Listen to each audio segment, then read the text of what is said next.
Subscribe કરો અમારી ચેનલને લેટેસ્ટ શૈક્ષણિક વિડીયો જોવા માટે અને બેલ આઇકન પ્રેસ કરી લો જેથી તમને નવા વિડીયોની અપડેટ મળતી રહે. હેલો ફ્રેન્ડ્સ, કેમ છો બધા? હું છું નિલેશ ગવે, તમારું સ્વાગત છે મારી ચેનલમાં. આજની વિડીયોમાં હું તમારા માટે લાવ્યો છું ગણિત અને એનો આજનો આપણો ટોપિક રહે છે દશાંશ ચિહ્નવાળા ભાગાકાર. બરાબર, તો એ કઈ રીતે કરવાનું છે એની સંપૂર્ણ માહિતી તમને આજની વિડીયોમાં જણાવીશ. તમે વિડીયોને અંત સુધી જોતા રહો. જો મારી ચેનલને સબસ્ક્રાઇબ કરવા હોય તો તમે આજે જ કરી લો અને બેલ આઇકનને પ્રેસ કરીને નોટિફિકેશન ઓન કરી લો જેથી મારા નવા વિડીયોની ઇન્ફોર્મેશન તમને મળતી રહે. તો શરૂ કરીએ આજનો આપણો ટોપિક દશાંશ ચિહ્નવાળા ભાગાકાર. તો ઘણા વિદ્યાર્થી મિત્રોને આ દશાંશ ચિહ્નના લીધે ભાગાકારના એક્ઝામ્પલ સાદા ગણી શકતા હોય પણ દશાંશ ચિહ્ન વાળા આવે તો ઘણા વિદ્યાર્થી વિચારવા લાગે કે સારા આ તો વધારે ભારે હશે, પણ એવું કંઈ નથી. આજના એક્ઝામ્પલમાં એ જ શીખવાનું છે આપણે ભાગાકારના એક્ઝામ્પલ કઈ રીતે કરવાનું છે. બરાબર, તો સૌપ્રથમ આપણે જે એક્ઝામ્પલ છે 52.8 ભાગ્યા 4 એ આપણે કરીશું તો તમને સમજ પડશે. બરાબર, એક આપણે રીત શીખવાની છે. બરાબર, તો ભાગાકારનો જે એક્ઝામ્પલ છે એના માટે આપણે કઈ રીતે આ રીતે લખવાનું છે. બરાબર, અહીં જેના વડે ભાગવાનું છે એને અહીં લખવાનું છે. બરાબર, અને આને જેને ભાગવાનું છે એને શું કહીશું 52.8 એ અંદર લખવાનું છે બોક્સની અંદર. બરાબર, આ રીતે લખી દીધું. પછી આનો જે જવાબ આવશે તે અહીં આવશે. બરાબર, ઉપર જે છે આપણે સરવાળો બાકી કરીએ ત્યારે આપણે જે નીચે આવે એને જવાબ કહેવામાં આવે છે, પણ અહીં જે ઉપર બોક્સમાં આવશે એ આપણું શું થશે? જવાબ થશે. બરાબર, આ ભાજક અને ભાજ્ય જેને આપણે ભાગવાનું છે એને શું કહેવાશે? ભાજ્ય કહેવાશે. અને આ ભાજક 4 વડે આપણે ભાગશું તો 4 ને શું કહેવાશે? ભાજક કહેવાશે. અને લાસ્ટમાં ગણતરી પછી કંઈ બચશે તો એને શું કહેવાશે? શેષ કહેવાશે. બરાબર, તો આપણે એક્ઝામ્પલ કરીએ તો તમને સમજ પડે. બરાબર, એક તો તમારે 4 નો ઘડિયો આવડવો જોઈએ. બરાબર, 1 થી 10 સુધીના તમારે ઘડિયા ટોટલ મોઢે કરી દેવાના છે. બરાબર, તો તમે કોઈ પણ એક્ઝામ્પલ કરી શકો છો, પછી હોય ભાગાકાર હોય કે પછી ગુણાકાર હોય. બરાબર, તો હવે શરૂઆત કરીએ આપણે 4 એકુ આપણે અહીં ઘડિયો લખી દઈએ તો તમને સમજ પડે. બરાબર, 4 દુ 8, 4 તારી 12, 4 ચોક 16, જેમ જરૂર પડે તેમ આપણે પછી આગળ લખીએ. બરાબર, હવે 4 નો ઘડિયો છે અહીં 5 છે. બરાબર, આપણે ઘડિયામાં એ રીતનું જોવાનું છે કે આના કરતા સંખ્યા મોટી ન હોય. બરાબર, આપણે 5 છે. બરાબર, તો 4 ના ઘડિયામાં જોઈએ તો 4 એકુ 4, 4 કેવી 5 કરતા નાની છે. બરાબર, પછી એના આગળ જઈએ તો 4 દુ કેટલા છે? 8 છે. તો 5 કરતા કેવી મોટી સંખ્યા થઈ જશે. બરાબર, તો આપણે શું લેવાનું છે?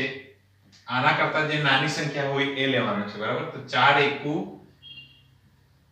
4. બરાબર, 4 કઈ રીતે આવ્યા?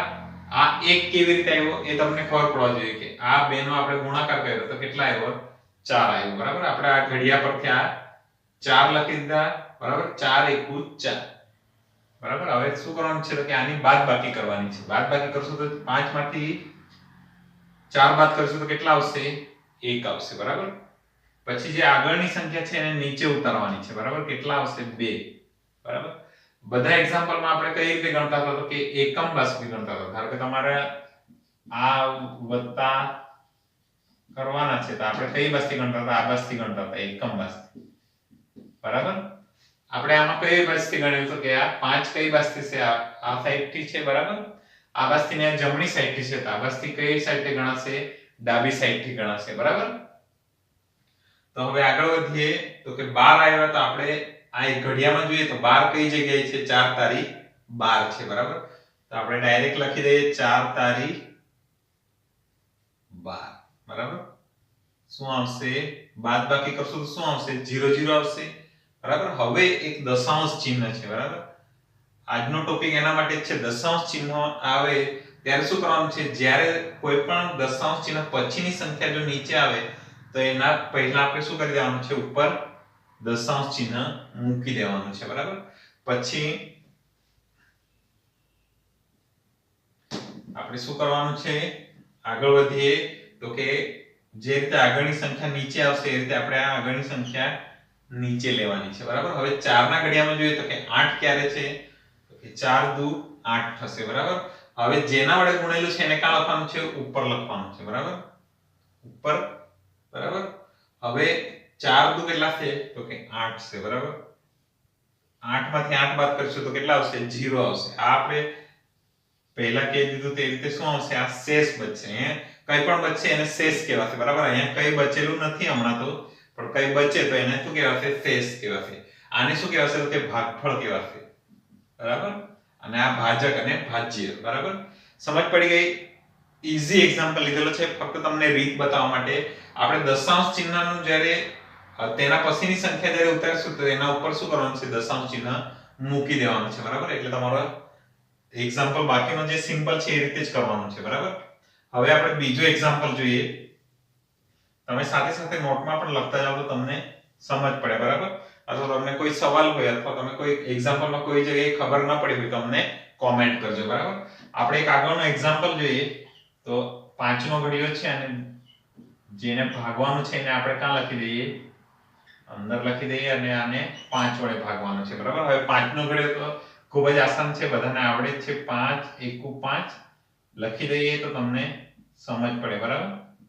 5 તારી 15, 5 ચોક 20, 5 પચામ 25, બરાબર. 5 છંગ 30, 5 સતામ 35,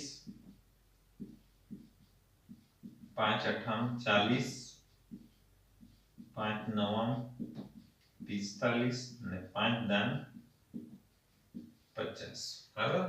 હવે આખો ઘડિયો લખાઈ ગયો છે.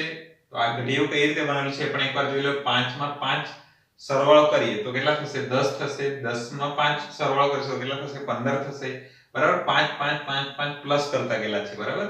જે રીતે અહીં બતાવેલા છે 5 દુ 10, આ રીતે ઘડિયો તમારો બનેલો છે. પ્લસ અને 5 ને આપણે 10 વાર 5 + 5 + 5 + કેટલી વાર? 10 વાર કરીશું તો કેટલા થશે? 50 થશે, બરાબર. તો ઘડિયા કઈ રીતે બનેલા છે એ પણ તમે ધ્યાન રાખો, બરાબર. હવે આપણે ગણતરી કરીએ તો કે અહીં 1 છે, બરાબર. તો 1 કેવી છે? 5 કરતા નાની સંખ્યા છે. તો આપણે શું કરવાનું છે? તો કે આ બંને સંખ્યાને સાથે લઈ લેવાનું છે. એટલે કે 13 એક સંખ્યા છે, બંને સંખ્યાને સાથે લઈ લઈશું. હવે આપણે 5 ના ઘડિયામાં જોઈશું કે કઈ જગ્યાએ 13 કરતા નાની સંખ્યા આવે, બરાબર. તો 5 એકુ 5, 5 દુ 10 અને 5 તારી 15, બરાબર. આ 15 જે છે આ 13 કરતા મોટી સંખ્યા થઈ જશે. તો આપણે શું કરવાનું છે? એના કરતા નાની સંખ્યા કઈ લઈશું?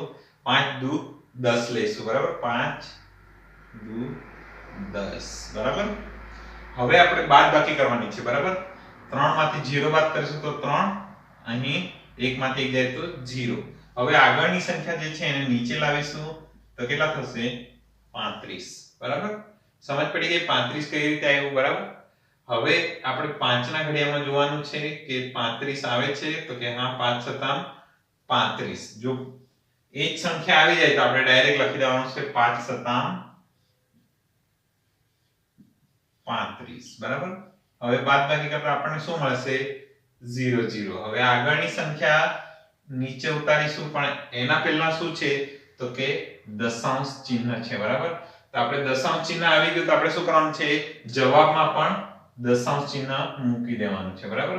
હવે આગળની સંખ્યા છે 6. આપણે 6 ને ઉતારી દઈએ નીચે. હવે જે રીતે ગણતરી કરતા હતા એ રીતે 5 ના ઘડિયામાં જોઈએ તો 5 એકુ 5 અને 5 દુ 10 જે 6 કરતા મોટી સંખ્યા થઈ જશે. તો કેટલા આવશે? 5 એકુ 5. આપણે લઈશું 5 એકુ 5. બાદબાકી કરતા 1 આવશે, બરાબર. ઉપરથી 1 ઉતારીશું 5, નીચે કેટલા આવશે? 15. હવે આ ઘડિયામાં જોઈએ તો 5 તારીખ કેટલા છે? 15, બરાબર. ખૂબ જ સિમ્પલ એક્ઝામ્પલ છે. 5 તારીખ 15, બરાબર. આ ભાગાકાર ગુણાકાર બધા એક્ઝામ્પલ આ વિડિયો તમારા આ ચેનલ પર મળી જ જશે તમને. ત્યાંથી પણ તમે શીખી શકો છો, બરાબર. તો આપણો આવી ગયો 0 0. અહીં પણ સંખ્યા બધી પૂરી થઈ ગઈ. હવે આપણો આ જે છે આપણો શું થશે? જવાબ થશે, બરાબર. કેટલા આવ્યો? 27.13 આવ્યો, બરાબર. એકદમ સિમ્પલ એક્ઝામ્પલ છે. તમારે ખાલી રીત શીખવાની છે તો તમે કોઈ પણ એક્ઝામ્પલ કરી શકો છો, બરાબર. હવે આપણે ત્રીજો એક્ઝામ્પલ લઈએ. થોડું ફટાફટ કરીએ તો તમારો ટાઈમ વધારે ન જાય, બરાબર. વિડિયો પણ ખૂબ લાંબો ન થઈ જાય, બરાબર. તમે કંટાળી ન જાઓ. તો કેટલા થશે? 613.41, બરાબર. હવે આપણે 7 નો ઘડિયો જોવાનો છે, બરાબર. 7 નો ઘડિયો અહીંયા લખી દઉં. 7 એકુ 7. અહીં તો તમને સમજાવવા માટે લખું છું પણ તમારે 1 થી 10 સુધીના ઘડિયા મોડે કરી લખવાના છે બરાબર 7 14 7 તારીખ 21 7 28 7 55 35 7 42 7 49 7 58 56 7 9 63 ને 7 દાન 70 લખાઈ ગયો આખો વિડિયો બરાબર હવે આપણે ગણતરી કરીએ તો 7 નું અહીં જે 7 કરતા કેવી સંખ્યા છે નાની સંખ્યા છે બરાબર તો આપણે આમાં જોઈ ગયા તે રીતે જ શું કરવાનું છે આપણે હવે બંને સંખ્યા સાથે લઈ લેવાની છે તો કેટલા થશે 61 થશે 61 થશે તો 61 ને આપણે હવે જોઈએ 7 ના ઘડિયામાં તો કે 63 7 નો આમ કેટલા થઈ જશે 63 થઈ જશે તો આપણે શું કરવાનું છે તો કે 7 તેના કરતા નાની સંખ્યા કઈ છે તો 56 છે બરાબર 56 તો કેટલા આવશે 7 58 56 બરાબર હવે આપણે બાદબાકી કરવાની છે બરાબર તો બાદબાકી કરતા અહીં 11 વચ્ચે અહીં 5 11 માંથી 6 જાય તો 5 અને અહીં 0 બરાબર હવે આગળની સંખ્યા આપણે નીચે ઉતારવાની છે આપણે જે રીતે બધા એક્ઝામ્પલમાં કરી જ ગયા છે બરાબર હવે આગળની સંખ્યા નીચે ઉતારીશું તો કેટલા આવશે 53 આવશે બરાબર હવે 53 ઘડિયામાં જોઈએ તો આપણને ક્યાં આવશે 749 અને 7 58 56 જે 53 કરતા મોટી સંખ્યા છે તો આપણે કઈ લેવશું 7 7 49 બરાબર 7 ગુણ્યા 7 કરીશું તો કેટલા આવશે 49 આવશે બરાબર હવે બાદબાકી કરીએ તો કે અહીં 13 ને 4 તો 13 માંથી 9 જશે તો કેટલા આવશે 4 આવશે અહીં 0 હવે દશાંશ ચિહ્ન આવી ગયું તો કે દશાંશ ચિહ્ન આવી ગયું એટલે આપણે શું કરવાનું છે જવાબમાં પણ દશાંશ ચિહ્ન મૂકી દેવાનું છે અને આગળની સંખ્યાને નીચે ઉતારવાનું છે બરાબર 4 44 છે બરાબર હવે આપણે જોઈએ તો કે 7 6 42 અને 7 7 49 થઈ જાય છે તો આપણે શું લેવશું 7 6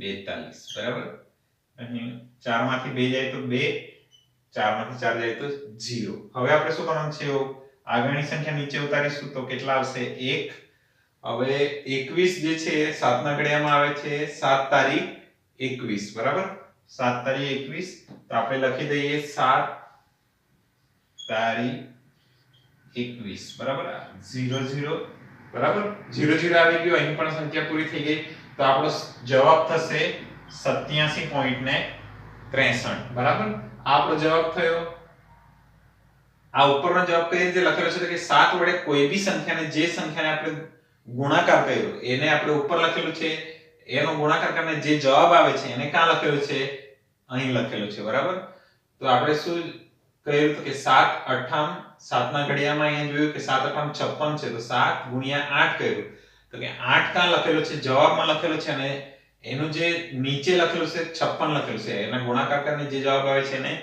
નીચે લખેલું છે અને ત્યારબાદ આમાંથી આ બાદ કરેલી છે જે પણ સંખ્યા છે એમાંથી બાદબાકી કરેલી છે જ્યારે ગુણાકાર જ્યારે તમે કરો છો ત્યારે તેમાં શું કરવામાં આવે છે કે સરવાળો કરવામાં આવે છે બરાબર તો આનો જવાબ છે 87.63 બરાબર અહીં એક એક્ઝામ્પલ છે ચોથો એક્ઝામ્પલ ખૂબ જ ઈઝી છે આ તમે એક્ઝામ્પલ જોઈ ગયા એ જ રીતે આ તમારે કરવાનો છે બરાબર આનો જવાબ તમે મને કોમેન્ટમાં કરીને જણાવજો બરાબર તો આજના વિડિયોમાં આપણે આટલું જ રાખીએ તમને સમજ પડી ગઈ હશે કઈ રીતે દશાંશ ચિહ્નવાળા ભાગાકાર કરવાના છે બરાબર તો તમને જો વિડિયો ગમ્યો હોય તો લાઈક કરજો શેર કરજો અને તમારો કોઈ ક્વેશ્ચન હોય તો તમે કયા પ્રકારના વિડિયો જોવા માંગો છો એમને કોમેન્ટ કરજો બરાબર તો આવા જ શિક્ષણને લગતા વિડિયો જોવા માટે આજે જ અમારી ચેનલને સબસ્ક્રાઇબ કરો અને બેલ આઇકન પ્રેસ કરીને નોટિફિકેશન ઓન કરી લો જેથી મારા નવા વિડિયોની ઇન્ફોર્મેશન તમને મળતી રહે તો હવે મળીશું નવા વિડિયોમાં નવા ટોપિક સાથે ત્યાં સુધી બાય થેન્ક યુ હસતા રહો શીખતા રહો